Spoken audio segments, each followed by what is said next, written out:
ले फिर आ गए सब राजी खुशी। तेरे को क्या लगता था कि नहीं लौटेंगे? चला, जब तक तोड़ेंगे नहीं तब तक छोड़ेंगे। Ladies, I wanna see you rock it up, rock it up, rock it up, rock it up, rock it up, rock it up. Hello friends, आज हम लेके आए हैं एनसीईआरटी क्लास 6 का ज्योग्राफी, जिसका चैप्टर 1 है सौर मंडल में पृथ्वी।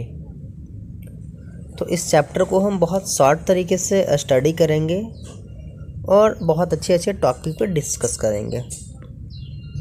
तो सबसे पहले हम चलते हैं टॉपिक पे, सौर मंडल में पृथ्वी। मतलब यहाँ पे जो बात हो रही है वो हमारे सौर मंडल की बात हो रही है और सौर मंडल में जो हमारी पृथ्वी है उनकी बात हो रही है। तो आपको पता होनी चाहिए कि हमारे सौर मंडल में टोटल 8 प्लैनेट हैं, जैसा कि आप यहाँ फिगर में देख रहे हैं। तो यहाँ पे जो आप फिगर देख रहे हैं, सबसे पहले सन है यानी सूरज, उसके बाद बुध, शुक्र, पृथ्वी, मंगल, बृहस्पति, शनि, अरुण और वरुण। इन सभी की जो स्थिति है वो सूर्य से दूरी के आधार पर यहाँ पे चित्र में बताया गया है। जैसे सूर्य से सबसे नज़दीक बुध, उसके बाद शुक्र ग्रह, पृथ्वी, मंगल, बृहस्पति, शनि, अरुण और वरुण। वर्तमान समय में वैज्ञानिकों द्वारा 8 ग्रहों को मान्यता दी गई है। सूर्य से दूरी के क्रम में पृथ्वी का स्थान तीसरा है। आप पिक्चर में भी देख सकते हैं कि पृथ्वी का जो स्थान है वो सूर्य से तीसरे नंबर पर बनी हुई है। आपको बता दें कि ग्रह हम उनको बोलते हैं जो सौर मंडल में एक निश्चित परिपथ में चक्कर लगाते हैं सूर्य का, उनको हम ग्रह की संज्ञा देते हैं। तो जिनमें से प्लूटो को एक बौने ग्रह की संज्ञा देकर इसको वर्ष 2006 में वैज्ञानिकों द्वारा इसे बाहर कर दिया गया। अब आगे चलते हैं ग्रहों के विवरण के बारे में। तो सबसे पहला जो सूर्य से ग्रह है बुध ग्रह, यह सूर्य का सबसे नज़दीक ग्रह है तथा यह सबसे छोटा तथा सबसे हल्का ग्रह भी है। सूर्य के चारों ओर एक परिक्रमा लगाने में यह 88 दिन का समय लगाता है। कितने दिन का समय लगाता है ये? 88 दिन का समय लगाता है। अब आगे चलते हैं शुक्र ग्रह के बारे में। यह पृथ्वी का सबसे निकटतम एवं सबसे चमकीला और गर्म ग्रह है। इस ग्रह को सांझ का तारा भी कहते हैं या भोर का तारा भी कहा जाता है। भोर का तारा किसे कहा जाता है? शुक्र ग्रह को सांझ का तारा या भोर का तारा। इसे पृथ्वी का भगिनी ग्रह भी कहा जाता है, क्योंकि ये बिल्कुल साइज में पृथ्वी के अकॉर्डिंग, इसलिए पृथ्वी का इसे क्या कहा जाता है? भगिनी ग्रह भी कहा जाता है। सूर्य के चारों ओर एक परिक्रमा 255 दिन में लगाता है। अब आगे चलते हैं पृथ्वी के बारे में। पृथ्वी जो सबसे इम्पोर्टेंट, पृथ्वी आकार में 5वां सबसे बड़ा ग्रह है। पृथ्वी अपने अक्ष पर 23.5 डिग्री झुका हुआ है। यह सौरमंडल का एकमात्र ग्रह है जिस पर जीवन संभव है। आपको बता दें कि वैज्ञानिकों द्वारा लगातार रिसर्च की जा रही है। उपग्रह हम उनको बोलते हैं जो ग्रह का चक्कर लगाते हैं, उनको हम उपग्रह बोलते हैं। आगे है अपना एक संपूर्ण प्रकाश एवं उष्मा सूर्य से प्राप्त करती है। मतलब हमारी पृथ्वी जो है वो अपना उष्मा और प्रकाश सूर्य से प्राप्त करती है। सूर्य जो है एक एनर्जी का अल्टीमेट सोर्स है। और हमारी चंद्रमा का जो व्यास है वो 6371 किलोमीटर है, जो पृथ्वी का सबसे नज़दीक का तारा है। सूर्य की परिक्रमा 365 दिन में पूर्ण करती है, या 1 वर्ष 14 दिन। अब आगे है मंगल ग्रह। मंगल ग्रह को लाल ग्रह भी कहा जाता है। इसके 2 उपग्रह हैं, फोबोस और डीमोस। मंगल ग्रह के 2 उपग्रह हैं, फोबोस और डीमोस। सूर्य की परिक्रमा करने में मंगल ग्रह को 12 साल का समय लगता है। बृहस्पति ग्रह भी सूर्य की परिक्रमा करने में 12 वर्ष का समय लगाती है, और मंगल ग्रह भी सूर्य का परिक्रमा करने में 12 वर्ष का समय लगाती है। अब आगे है शनि ग्रह। यह आकार में दूसरा सबसे बड़ा ग्रह है। इसका उपग्रह टाइटन है। शनि ग्रह का उपग्रह क्या है? टाइटन। सूर्य चारों ओर एक परिक्रमा 29 वर्ष में पूरा करता है। मतलब शनि ग्रह जो है वो सूर्य का एक कंप्लीट चक्कर जो है वो 29 साल में पूरा करती है। नेक्स्ट है अरुण। यह आकार में तीसरा सबसे बड़ा ग्रह है। इसकी खोज सन 1781 ईस्वी में विलियम दरसेल के द्वारा किया गया था। किनके द्वारा किया गया था? विलियम दरसेल के द्वारा। इसका उपग्रह टाइटेनिया है। सूर्य परिक्रमा ये 84 वर्ष में कंप्लीट करता है। मतलब वरुण ग्रह जो है सूर्य का एक कंप्लीट चक्कर लगाने में 84 वर्ष 84 वर्ष का टाइम लेता है। नेक्स्ट है वरुण ग्रह। यह सूर्य से सबसे दूर स्थित ग्रह है। इसका उपग्रह टाइटन है। इसे सूर्य की परिक्रमा करने में 164 वर्ष लगते हैं। कितने वर्ष लगते हैं? 164 वर्ष।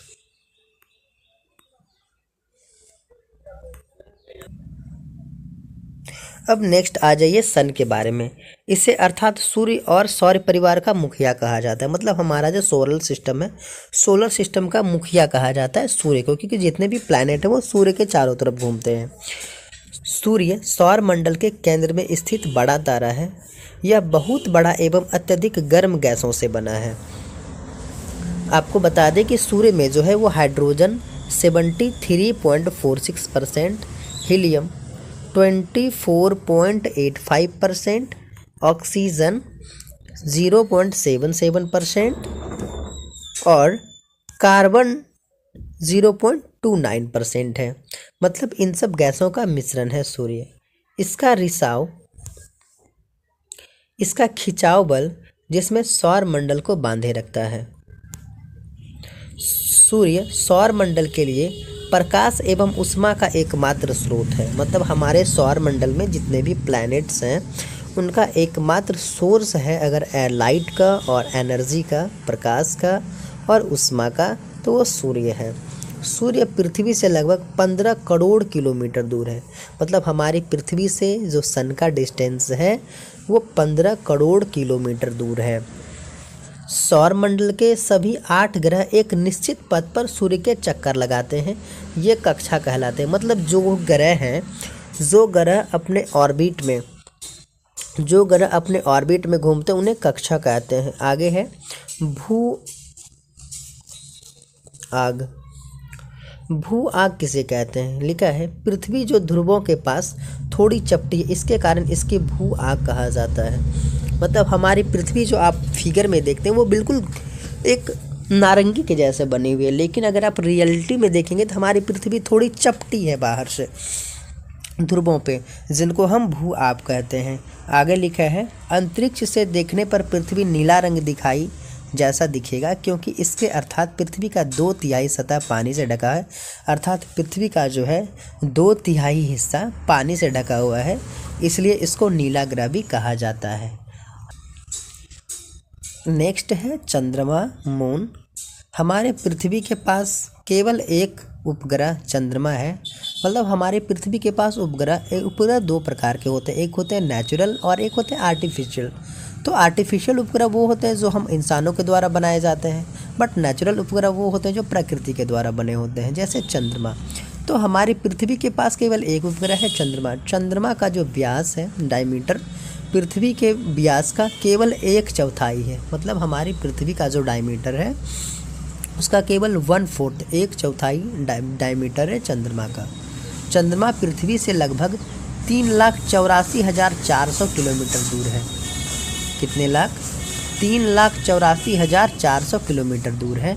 नील आर्मस्ट्रांग पहले व्यक्ति थे जिन्होंने 21 जुलाई 1969 को सबसे पहले चंद्रमा की सतह पर अपना कदम रखा।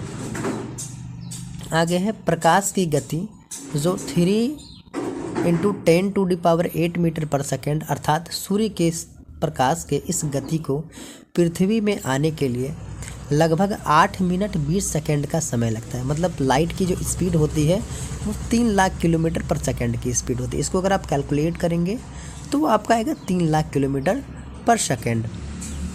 आगे है मानव द्वारा निर्मित उपग्रह एक कृत्रिम पिंड है। यह वैज्ञानिकों द्वारा बनाया जाता है। अभी जो हम आपको बात कर रहे थे आर्टिफिशियल सैटेलाइट की, उनके बारे में है कि यह मानवों द्वारा, वैज्ञानिकों द्वारा बनाया जाता है। अंतरिक्ष में उपस्थित कुछ भारतीय उपग्रह जैसे इनसेट, IRS, एडुसेट आदि हैं। अभी आपने देखा होगा चंद्रयान 3, वो भी एक प्रकार का मानव निर्मित उपग्रह है। नेक्स्ट है चंद्रमा पृथ्वी का एक चक्कर लगाने में लगभग 27 दिन लगाता है एवं लगभग इतने समय में यह अक्ष पर एक चक्कर भी पूरा कर लेता है। मतलब रिवॉल्यूशन और रोटेशन दोनों कंप्लीट करने में चंद्रमा को 27 दिन का समय लगता है। नेक्स्ट है, इसकी के चलते हमें चंद्रमा का केवल एक भाग ही दिखाई देता है। आप चंद्रमा को देखते होंगे, उनके दूसरे भाग पे हम नहीं देख पाते हैं।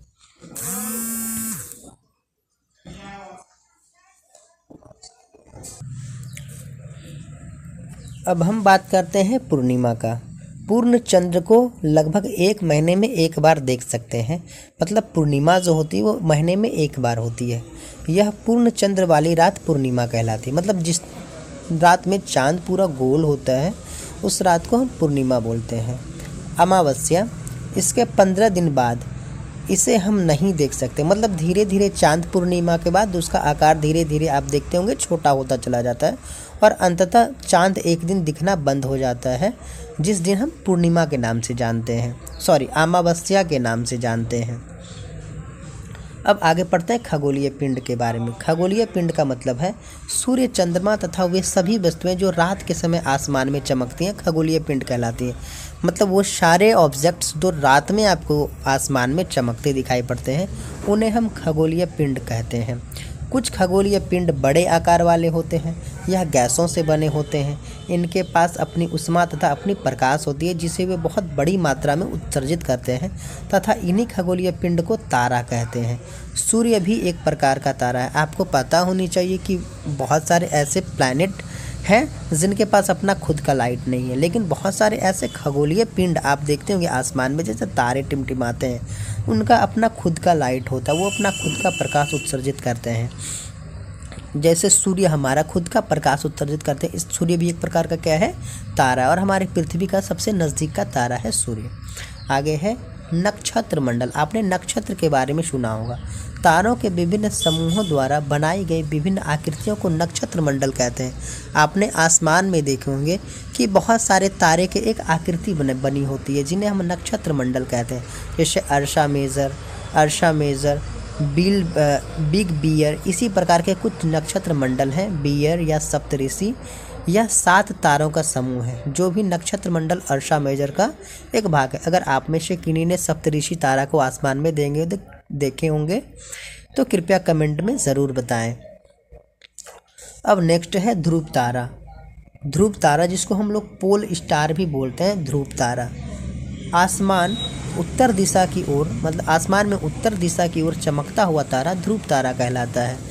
प्राचीन समय में लोग इसका उपयोग दिशा लगाने के लिए करते थे। जब प्राचीन समय में हमारे जो लोग थे उनके पास जो इक्विपमेंट नहीं हुआ करता था, उनके पास दिशा जाने के लिए कोई इंस्ट्रूमेंट्स नहीं हुआ करता था, तो उस समय जो दिशा का ज्ञान लगाया जाता था वो ध्रुव तारा के माध्यम से पता चलता था कि किधर पूरब है, किधर पश्चिम है, किधर उत्तर है और किधर दक्षिण है। तो ध्रुव तारा आप भी देख सकते हैं आसमान में। ध्रुव तारा ये एक बहुत ज़्यादा चमकीला तारा है और ये चमकता रहता है।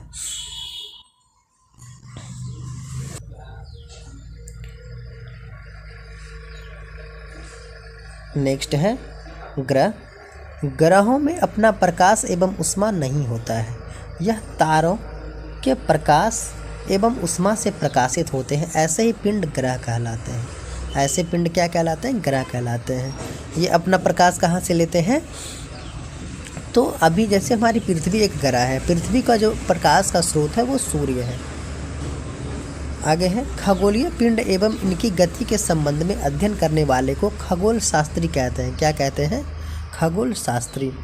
आर्यभट्ट प्राचीन भारत के प्रसिद्ध खगोल शास्त्री थे। ग्रह जिन्हें अंग्रेजी में प्लैनेट कहते हैं, ग्रीक भाषा प्लेनाइट शब्द से बना है। मतलब हम जो प्लैनेट शब्द का यूज़ करते हैं इंग्लिश में, वो कहाँ से बना है, वो ग्रीक वर्ड प्लेनाइट से बना है। कहाँ से बना है, प्लेनाइट शब्द से बना है, जिसका अर्थ परिभ्रमक या चारों ओर घूमना होता है। प्लेनाइट का मीनिंग क्या होता है, परिभ्रमक या चारों ओर घूमना। अब आगे है नेक्स्ट उपग्रह सैटेलाइट। सैटेलाइट पृथ्वी के आसपास या फिर पृथ्वी के चारों ओर चक्कर लगाने वाले पिंड भू उपग्रह कहलाते हैं। क्या कहलाते हैं, भू उपग्रह।